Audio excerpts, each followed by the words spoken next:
Menteri Pariwisata dan Ekonomi Kreatif Indonesia atau Menparekraf Sandiaga Uno memberi pengakuan terkait calon presiden atau capres nomor urut 2. Sandi mengaku sering dimarahi banyak orang di Indonesia karena tidak mendukung capres bernama Prabowo Subianto tersebut saat Pilpres 2024. Ia juga mengatakan sosok Ustadz Dery Sulaiman juga sering mendapatkan perlakuan seperti itu.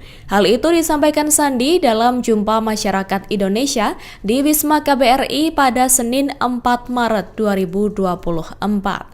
Pria yang juga jadi Ketua Badan Pemenangan Pemilu atau Bapilu Partai Persatuan Pembangunan atau P3 ini mengaku sudah habis-habisan membantu Prabowo 3 kali di Pilpres.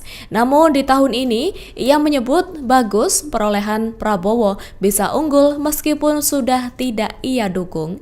Sebagai informasi, kunjungan Sandiaga ke Tokyo kali ini adalah untuk mengikuti Tokyo Marathon sepanjang 42 km yang mana berhasil diselesaikan dalam waktu 4 jam 30 menit.